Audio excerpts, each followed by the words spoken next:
नमस्कार, मैं हूं दीपाली राणा। आप देख रहे हैं कल का बाजार, हमारा खास शो जहां हम आपकी इन्वेस्टमेंट और ट्रेडिंग रिलेटेड क्वेश्चंस को करते हैं शामिल। तो अगर आपके पास भी कोई स्टॉक क्वेरी है तो आप कल का बाजार में शामिल हो सकते हैं। शामिल कैसे होंगे? आप व्हाट्सएप के थ्रू या सोशल मीडिया प्लेटफॉर्म्स के थ्रू कनेक्ट कर सकते हैं। व्हाट्सएप नंबर नोट कर लीजिए 7045220000।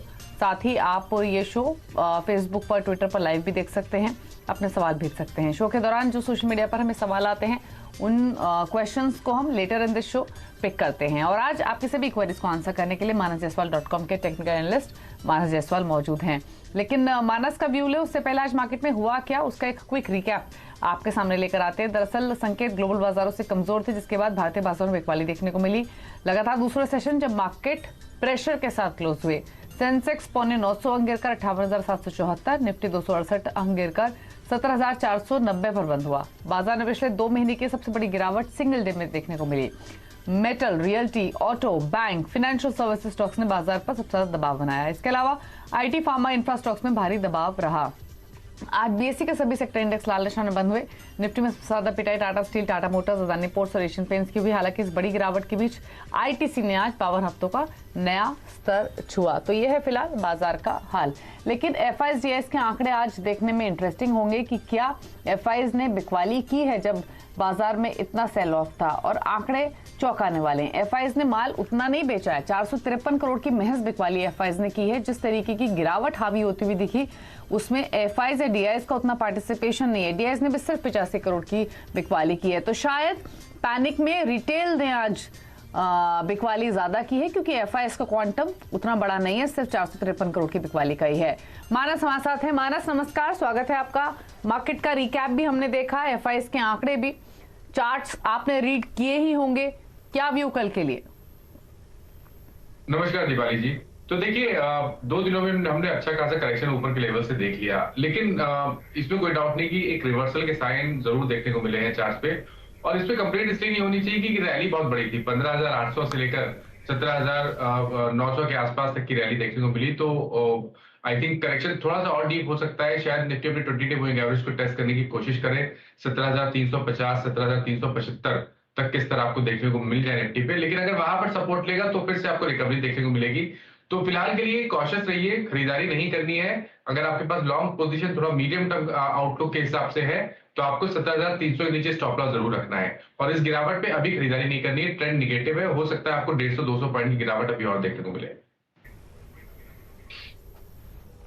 ठीक है, तो ये व्यू आपको मार्केट पर मिला है कि गिरावट पर आप खरीदारी अभी आपको नहीं करनी है। थोड़ा सा करेक्शन और एक्सटेंड हो सकता है बाजार में। लेकिन चलिए बिना देरी के सवालों करते हैं शामिल। और पहले कॉलर आकाश है हमारे साथ आगरा से। आकाश नमस्कार, बताइए सवाल अपना। सर मेरे पास 73 शेयर है स्पाइस जेट के, तो मैंने ओके, और परचेजिंग प्राइस क्या है आपका? 62.64।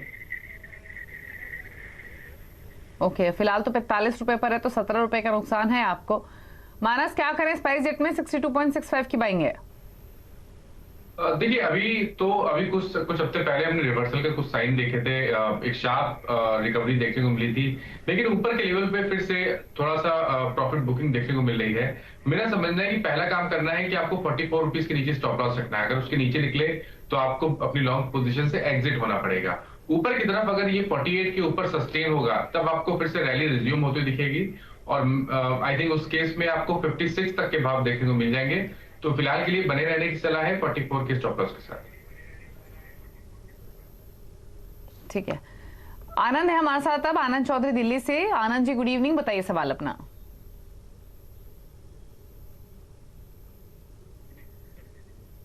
चलिए इनकी फोन लाइन डिस्कनेक्ट हो गई। सवाल ले लेते हैं इनका, जो डिटेल इन्होंने टीम के साथ शेयर की उसके मुताबिक। मानस जेके टायर पर इनका क्वेश्चन है। 176 स्टॉक्स हैं, परचेजिंग प्राइस है 139 का। तो क्या करना चाहिए? जेके टायर में 131 पर क्लोजिंग हुई आज। आई थिंक बने रहना चाहिए। देखिए हायर टॉप्स हायर बॉटम्स का ट्रेंड है। 3 दिनों में गिरावट देखने को मिली, लेकिन अभी भी स्टॉक अपने 20 डे मूविंग एवरेज के ऊपर ट्रेड कर रहा है। इसलिए 128 के नीचे स्टॉप लॉस लगाकर आपको अपनी पोजीशन में बने रहना है। ऊपर की तरफ 135 के ऊपर सस्टेन करेगा तो रैली फिर से रिज्यूम हो जाएगी और आपको शायद 145-150 तक के स्तर देखने को मिल जाएंगे। तो बने रहिए 128 के स्टॉप लॉस के साथ। ओके, तो होल्ड कीजिए 128 के स्टॉप लॉस के साथ, बने रहिए जेके टायर में। अगले कॉलर से बात करते हैं। सुनील हम हमारे साथ अगेन आगरा से ही। सुनील जी गुड इवनिंग, बताइए अपना सवाल। मैडम मेरे पास जो है ईस्ट इंडिया होटल के शेयर्स हैं, जो है 150 शेयर, 150 रुपए के भाव पे 400 शेयर हैं। खरीदारी का प्राइस क्या है? जो है व्यू लॉन्ग टर्म है मैडम। व्यू लॉन्ग टर्म है, 150 रुपए की खरीदारी है। EIH पर 155 पर कर रहा है ट्रेड, तो 5 रुपए ऊपर आपकी खरीदारी के भाव से। तो मानस क्या सजेशन होंगे इनके लिए लॉन्ग टर्म के लिए?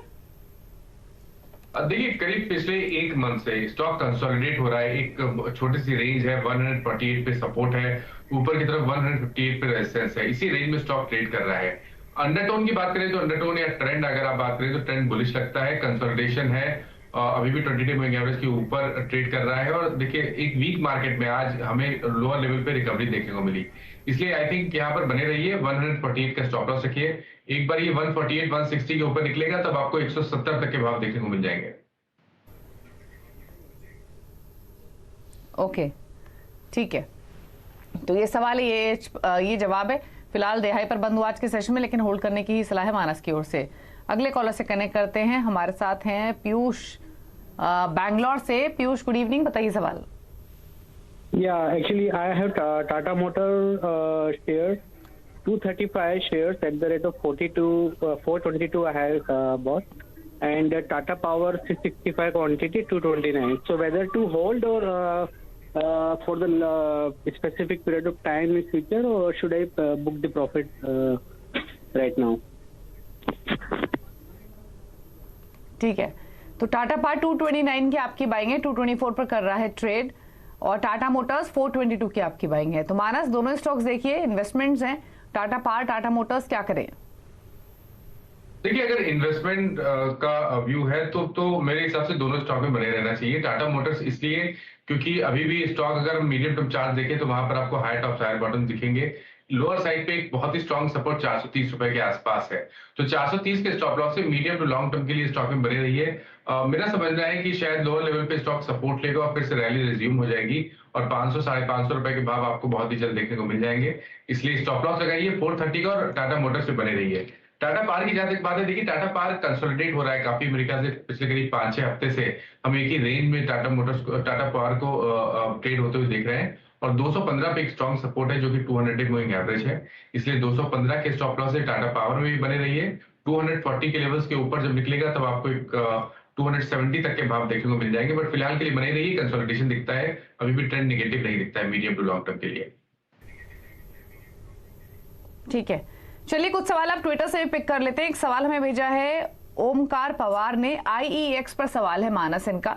इंडियन एनर्जी एक्सचेंज 168 इनका परचेजिंग प्राइस है, 500 क्वांटिटी है, व्यू है इनका शॉर्ट टर्म का। तो शॉर्ट टर्म के हिसाब से क्या करना चाहिए IEX में? हालांकि बाइंग इनके लोअर लेवल्स की, अदरवाइज स्प्लिट से पहले जब लोगों के पास था तो उनका तो average buying price higher side पर ही है। क्या करेंगे इस स्टॉक में? IEX में पिछले करीब अगर आप 3 मंथ से देखिए तो स्टॉक ट्रेड कर रहा है एक रेंज में 175 हायर साइड पे और 150 नीचे के साइड पे, वहां पर सपोर्ट दिखता है। पैटर्न निगेटिव है क्योंकि अगर आप medium to long term chart देखेंगे तो वहां पर लोअर टॉप लोअर बॉटम दिखेंगे। इसलिए जो मेन ट्रेंड है वो वीक है IEX का। कॉशियस रहिए, कभी कोई उछाल मिले तो निकलने की सलाह रहेगी। नीचे की तरफ अगर 150 के नीचे निकल जाएगा तब आपको वीकनेस बढ़ती हुई दिखेगी। 135 तक के स्तर उस केस में देखने को मिलेंगे। इसलिए फिलहाल के लिए 150 का स्टॉप लॉस जरूर रखें, और कभी कोई उछाल मिले तो निकलने का ट्राई करना चाहिए। ठीक है, अगले कॉलर से अब बात करेंगे। विनोद है हमारे साथ, विनोद जोशी भावनगर से। जोशी साहब नमस्कार, बताइए कौन से स्टॉक्स आपने खरीदे हुए हैं? मैंने 200 शेयर लक्ष्मी ऑर्गेनिक के 360 पर लिए है। हेलो, ठीक है, और भी कोई स्टॉक है आपके पास? और हैप्पीएस्ट माइंड शेयर से मैंने 60 शेयर 1370 के लिए है। तो उसमें आगे कैसा लगता है? अभी मेरा 3-4 साल का वो है रखने का शेयर ये। ठीक है, तो हैप्पीएस्ट माइंड 1370, लक्ष्मी ऑर्गेनिक्स 360, क्या करें मानस? हैप्पीएस्ट माइंड में बने रहना चाहिए क्योंकि देखिए 2 दिनों में गिरावट देखने को जरूर मिली है, लेकिन जो मेन ट्रेंड है वो बुलिश है। 200 डे मूविंग एवरेज के ऊपर स्टॉक ट्रेड कर रहा है। 1000 का स्टॉप लॉस लगाइए और हैप्पीएस्ट माइंड में बने रहिए। दूसरा स्टॉक मैं सुन नहीं पाया, एक बार प्लीज रिपीट कर दीजिए। हैप्पीएस्ट माइंड और लक्ष्मी ऑर्गेनिक्स। लक्ष्मी ऑर्गेनिक्स इसके चार्ट नहीं देख पा रहा हूँ दीपाली जी, मैं इस पे व्यू नहीं दे पाऊंगा, आप करिए। ठीक है ठीक है ठीक है, चलिए तो माफी चाहेंगे विनोद जी आपसे। हैप्पीएस्ट माइंड पर तो मानस ने आपका व्यू दिया है, लेकिन आप मानस को लेटर ऑन चार्ट्स मिलेंगे तो कमेंट कर देंगे। अगले कॉलर से बात करते हैं और हमारे साथ अब सवाल पूछने के लिए आदित्य मौजूद हैं मुंबई से। आदित्य जी नमस्कार, बताइए क्या सवाल है आपका। नमस्कार, मैं पनवेल मुंबई से बात कर रहा हूँ मैम।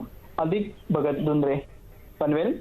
मैंने लॉन्ग टर्म के लिए 60 के हिसाब से 400 शेयर लिया था मैम हिंडाल्को का।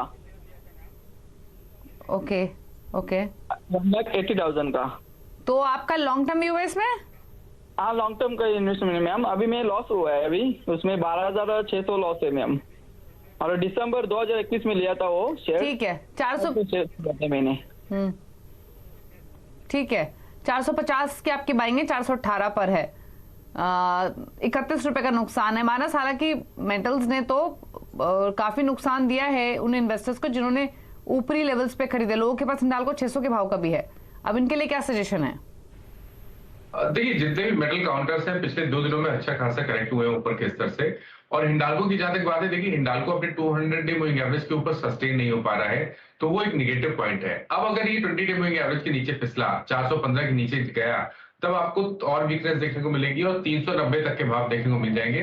कॉशियस रहने की जरूरत है। उछाल मिले तो निकलने की कोशिश करिए और खरीदारी अब तभी करें या तो इसमें ब्रेकआउट 450 रुपए के ऊपर देखने को मिले तब खरीदारी करें, और या 390 के आसपास स्टॉक में बाइंग देखने को मिले तब वहां पर खरीदारी करिए। ठीक है, अगले कॉलर से बात करते हैं। राजेंद्र हैं नांदेड़ से। राजेंद्र जी नमस्कार, बताइए क्या सवाल है। नमस्कार मैडम, मेरा नाम राघवेंद्र राज्य में नांदेड़ से। मैडम मैंने टीवीएस मोटर के 1500 शेयर्स 962 रुपीज में बाई किए हैं और अभी उसका प्राइस 937 है, तो वो लॉस में हो गया मैडम। तो अभी इसका टारगेट या फिर आगे बढ़ेगा क्या शॉर्ट टर्म के लिए? 962 बाइंग प्राइस है, अभी प्रेजेंट प्राइस 937 है, 1500 क्वांटिटी है टीवीएस मोटर। ठीक है, तो 962 की बाइंग 936 पे कर रहा है ट्रेड। एक आउट परफॉर्मर रहा ये पूरे ही ऑटो स्पेस में मानस, लेकिन अब प्रॉफिट टेकिंग देखने को मिल रही है। क्या सजेशन है इनके लिए? देखिए, थोड़े ऊपर के भाव पे इन्होंने एंट्री की है और देखिए 4 मंथ में अगर आप देखिए तो 600 रुपए वाला स्टॉक 975 के आसपास हो गया था। पिछले 2 दिनों में प्रॉफिट बुकिंग देखने को मिली है, लेकिन अगर ये 20 डे मूविंग एवरेज के नीचे गया और 925 के नीचे फिसला तब आपको गिरावट बढ़ती हुई दिखेगी और उस केस में 840 तक के भाव भी देखने को मिल जाएंगे। तो कॉशियस रहिए, स्टॉप लॉस लगा के रखिए 925 रुपए का। उससे पहले अगर कोई एक बाउंस बैक देखने को मिले तो आप मेरे हिसाब से तो 960 970 की रेंज में निकलने की कोशिश करिए और स्टॉक को फिर से खरीदारी करिए जब यहाँ पर 990 के स्तर देखने को मिले, उसके ऊपर आपको ब्रेकआउट देखने को मिले। दूसरी चीज, दीपाली जी आपने लक्ष्मी ऑर्गेनिक के बारे में बात की थी, उसके चार्ट्स मिल गए हैं। तो देखिए Lakshmi Organics 200 day moving average अभी कल 2 दिन पहले स्टॉक ने टेस्ट किया, फिर वहां पर प्रॉफिट बुकिंग देखने को मिली। अब इनको पहला काम करना है कि 315 के नीचे स्टॉप लॉस जरूर रखना है, उसके नीचे जाए तो अपनी पोजीशन से निकल जाए। उससे पहले बने रहिए क्योंकि स्टॉक ने मीडियम टर्म चार्ट्स पे हायर टॉप्स हायर बॉटम्स का कंफर्मेशन दिया है। ओके, ठीक है, अगले कॉलर से बात करेंगे। ललित है हमारे साथ। ललित नमस्कार, बताइए क्या सवाल है आपका। मैं हाँ, गुड इवनिंग मैडम जी। हमारे पास सेल का शेयर्स है 2900 शेयर्स है शेयर का सेल का और बाइंग प्राइस है 101। ठीक है, तो हाँ उस पे एक राय जानना था मैं सर का। और एक है मैडम जी IEX है मानस 101 की। हेलो, IEX में क्या है परचेजिंग प्राइस? हाँ 238,800 शेयर्स। 238। इनफैक्ट IEX में तो मानस ने भी राय दी है, लेकिन मानस जैसे मैं कह रही थी लोगों के पास IEX ऊपर के भाव का भी है, तो एक 238 की बाइंग 157 पर ट्रेड कर रहा है, सेल भी 101 की खरीदारी, ये भी नुकसान दे रहा है। तो देखिए पहले सेल की बात करें तो सेल इन्होंने 101 पे लिया, उसके बाद नीचे शायद 64-65 तक के भाव देख लिए। तो मेरा समझना ये है कि ये थोड़ा पेशेंस रख सकते हैं, लॉन्ग टर्म के लिए बने रहना चाहते हैं तो लॉन्ग टर्म के लिए मेरे हिसाब से बने रहना चाहिए। उसका रीजन मैं आपको बताऊं, मंथली चार्ट अगर आप जाएंगे तो बड़ी गिरावट के बाद पिछले मंथ सेल में एक बुलिश एंगल्फिंग पैटर्न बना जो बताता है कि लोअर लेवल पे मीडियम टर्म चार्ट पे सपोर्ट है। इसलिए मेरा समझना है कि बिल्कुल चांस लेना चाहिए, 70 रुपए का स्टॉप लॉस रखना है, आपको सेल में बने रहना है, क्योंकि अगर लोअर लेवल पे फिर से बाइंग देखने को मिलेगी तब स्टॉक फिर से अपने 200 डे मूविंग एवरेज को तो एटलीस्ट टेस्ट करेगा, जो कि 90 रुपए के आसपास है। तो मीडियम टर्म का अगर आउटलुक है तो बने रहिए, अगर बिल्कुल शॉर्ट टर्म का है तो 76 का स्टॉप लॉस जरूर रखिए। आईएक्स की जहां तक बात है, देखिए आईएक्स में मैंने पहले भी एक बेयरिश व्यू दिया है, मेरा समझना है कि यहाँ पर ट्रेंड नेगेटिव है। किसी भी नजरिए से देखिए, short to medium long term हर नजरिए से आईएक्स वीक लगता है और मेरा समझना है कि यहाँ पर गिरावट बढ़ेगी, इसलिए उछाल पे निकलने की सलाह रहेगी आईएक्स पे।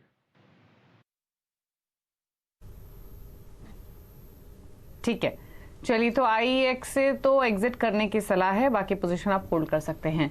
रुक रहे हैं, इसी के साथ एक ब्रेक के लिए लौटेंगे तो सोशल मीडिया से करेंगे क्वेश्चंस को पिक, यानी फेसबुक ट्विटर से। जल्द वापस आते हैं एक ब्रेक के बाद।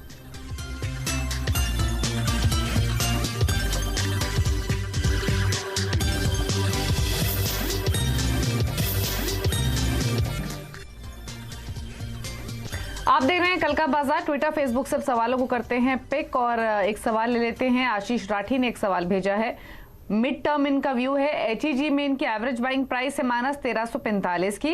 एक और स्टॉक है वो है बीईएमएल, बीईएमएल में खरीदारी का प्राइस है 1349। तो मैं एक बार रिपीट कर देती हूँ दोनों स्टॉक्स और उनके नाम। एचईजी में एवरेज बाइंग है 1345, बीईएमएल में एवरेज बाइंग है 1349। तो ऑलमोस्ट 1350 की खरीदारी दोनों स्टॉक्स में, एचईजी और बीईएमएल। तो देखिए एचईजी में ट्रेंड बहुत पॉजिटिव लगता है, हाई टॉप हायर बॉटम्स का ट्रेंड है, 200 day moving average already breach हो चुका है। अब नया टारगेट 1450 का आता है, 1250 के स्टॉप लॉस से एचईजी में बने रहिए। और बीएल में भी ट्रेंड बहुत पॉजिटिव लगता है, आई थिंक 1950 तक के भाव आपको देखने को मिलेंगे, लेकिन 1650 का स्टॉप लॉस जरूर रखें। ठीक है, एक सवाल और लेते हैं, ट्विटर से भेज रहे हैं नरेंद्र कुमार गुप्ता, सवाई माधोपुर राजस्थान से। बैंक ऑफ बड़ौदा 5000 शेयर्स इनके पास, भाव है 80 रुपए का, क्या करें? बने रहने की सलाह रहेगी। देखिए बैंक ऑफ बड़ौदा का जो मीडियम टर्म आउटलुक है वो पॉजिटिव लगता है, नीचे की तरफ 110 रुपए पे आपको स्टॉप लॉस रखना है, और ऊपर की तरफ मीडियम टर्म का जो टारगेट है वो 132-135 की रेंज में आता है। ओके, ठीक है, एक सवाल और लेंगे, और सवाल आया है पीयूष की तरफ से। कोटक महिंद्रा बैंक 100 स्टॉक्स है, परचेजिंग प्राइस है 1860 का, व्यू है 1 ईयर। 1 ईयर का आउटलुक है, तो ये कोटक महिंद्रा बैंक पे स्टॉप लॉस आपको रखना है 1780 के नीचे, और मेरा समझना है कंसोलिडेशन के बाद ऊपर की जब रैली देखने को मिलेगी तो 2020-2050 तक के स्तर देखने को मिल जाएंगे। ठीक है, एक सवाल और लेते हैं। नवनीत कुमार भेज रहे हैं हैदराबाद से, सीडीएसएल 1440 की बाइंग है, और एक है एचसीएल टेक, यहाँ पर 1225 की बाइंग है। दोनों स्टॉक्स में व्यू लेके चल रहे हैं 2 इयर्स का। सीडीएसएल में बने रहने की सलाह है, अगर 2 साल का व्यू मुश्किल है मेरे लिए बोलना, लेकिन अगर 1 साल का व्यू है तो बने रहिए। 1080 के नीचे आपको स्टॉप लॉस रखना है, ऊपर की तरफ 1240 के ऊपर निकलेगा तो आपको कम से कम 1410 तक के भाव देखने को मिलेंगे, तो यहाँ पर सीडीएसएल में बने जा सकता है। एचसीएल टेक में मेरा समझना है कि कभी कोई उछाल मिले तो छोटे प्रॉफिट बुक करके निकल जाए, वो बेहतर रहेगा, बट फिलहाल के लिए 940 के स्टॉप लॉस से एचसीएल टेक में बने रहिए। ऊपर की तरफ ध्यान रखिए 1020 से लेकर 1040 पर रेजिस्टेंस है, तो वहां पर अगर आप प्राइस आता है तो वहां पर प्रॉफिट जरूर बुक करें। ठीक है, तो ये सजेशन है आपके लिए इन दोनों स्टॉक्स पर। कुछ सवाल अब उठा लेते हैं फेसबुक से। अभिलेष सक्सेना सवाल भेज रहे हैं नागपुर से, मिर्जा इंटरनेशनल 65 रुपए की बाइंग है, एक है सेंट्रल बैंक ऑफ इंडिया, यहाँ 25 रुपए की खरीदारी है मानस। तो Mirza international 65, central bank 25। Central bank of India से तो मैं बोलूंगा कि यहाँ पर निकल जाए तो बेहतर रहेगा। दूसरे जो बैंकिंग काउंटर से वहां पर ध्यान रखिए। पीएसयू बैंक्स की बात करें तो स्टेट बैंक ऑफ इंडिया या बैंक ऑफ बड़ौदा में आप निवेश कर सकते हैं, और प्राइवेट बैंक में आईसीआईसीआई बैंक या एचडीएफसी बैंक की तरफ देख सकते हैं। सेंट्रल बैंक से निकलने की सलाह रहेगी। दूसरा इन्होंने बताया मिर्जा इंटरनेशनल की बात की, देखिए यहाँ पर तो बहुत ही स्ट्रॉन्ग चार्ट दिखते हैं, अभी भी मेरा समझना है कि 375 से 400 तक के भाव भी देखने को मिल जाएंगे, इसलिए यहाँ पर बने रहिए, लेकिन स्टॉप लॉस जरूर रखिए 290 रुपए के नीचे। ठीक है, चलिए तो 290 के नीचे एक स्टॉप लॉस लगाकर होल्ड कर लीजिए इस पोजीशन को, ये सजेशन है आपके लिए। चलिए इसी के साथ शो को समेटने का भी वक्त है। शुक्रिया मानस आया आप शो में, सभी पर आपने राय दी। कोई क्लोजिंग कमेंट आपकी ओर से? देखिए जिन स्टॉक्स के बारे में बात हुई इसमें किसी स्टॉक में भी मेरा पर्सनल होल्डिंग नहीं है, बट अपने क्लाइंट्स को एडवाइस दी हुई होती है तो उनके पास पोजीशन जरूर हो सकती है। शुक्रिया आपका आने के लिए शो में। और इसी के साथ कल का बाजार में इतना ही। लिंक खबरों पर अपडेट के लिए CNBC आवाज के साथ रहिए, यूट्यूब, ट्विटर, फेसबुक के जरिए। नमस्कार।